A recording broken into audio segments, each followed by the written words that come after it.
আসসালামু আলাইকুম প্রিয় কলেজের বন্ধুগণ। দেখেন আমি আজকে একটা খাবার তৈরি করব, বাচ্চাদের খাবার। এগুলা হচ্ছে রেস্টুরেন্টে ফ্রেঞ্চ ফ্রাই অনেক দামে বিক্রি করা হয়। তো এই যে হালকা আলু আছে না, পাতলা করে কুটে নিয়েছি, লবণ মেখে রেখে দিয়েছিলাম। এখন হচ্ছে ডিম দিয়ে আর ওই যে বেকিং পাউডার দিয়ে আমি মেখে রেখে দিয়েছিলাম। এখন একটু তেল বেশি দিতে হবে।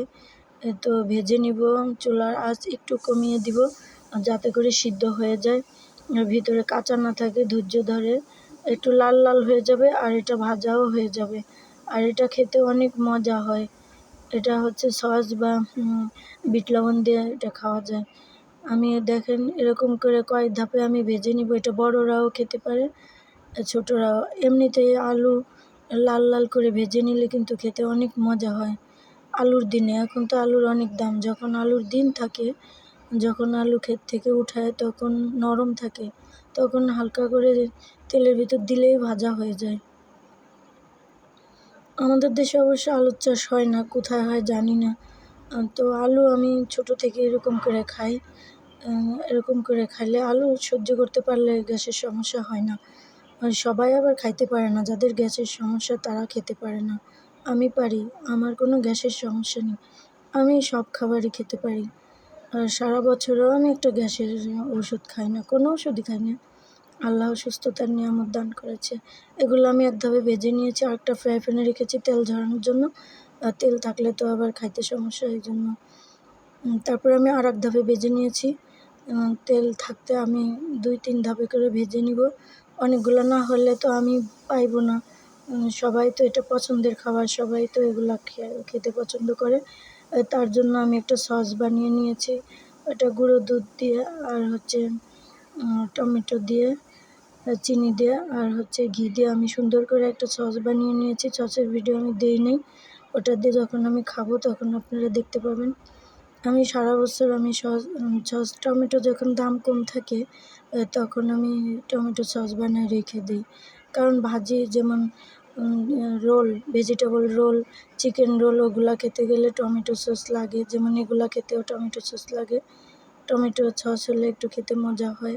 আর আমি একটু অন্যরকম করে বানাই, যাতে করে দুধ দেই, গুঁড়ো দুধ দিলে আর একটু টেস্ট বেশি হয়, তার জন্য।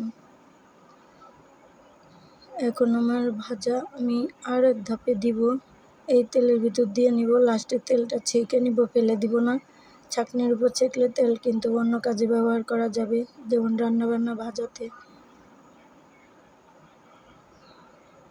আলুতে আগে লবণ মেখে রাখলে লবণটা আলুর ভিতর যায়, তখন খেতে বেশি মজা হয়। এটা কিন্তু কাঁচা আলু, সিদ্ধ করি নাই, সিদ্ধ করতে হবে না, তাহলে ভাজতে গেলে ভেঙে যেতে পারে। এটা ধৈর্য ধারণ করে একটু ভেজে নিলে, এখন দেখেন আমার আরও ভাজা শেষ। এখন এগুলো খাওয়ার জন্য আমি রেডি করব, প্রসেসিং করব। একটা প্লেটে নিব আর সস নিব। দেখেন এগুলো এখন খাওয়ার জন্য রেডি। এই যে সসটা আমি করে নিয়েছি, এখন এগুলো আমি খেয়ে নিব।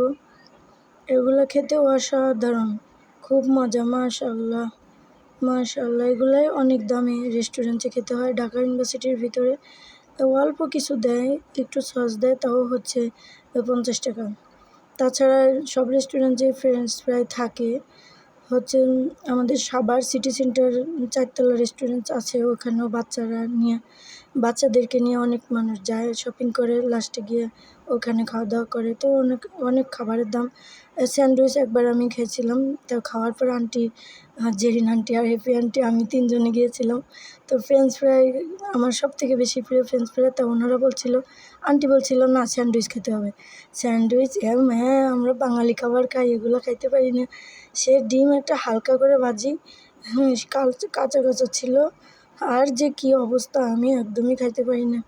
আমি নিজে বানাই তো আমার কাছে মজা মজা করে আমি খেয়ে নিই। আল্লাহ হাফেজ, সবাই ভালো থাকবেন।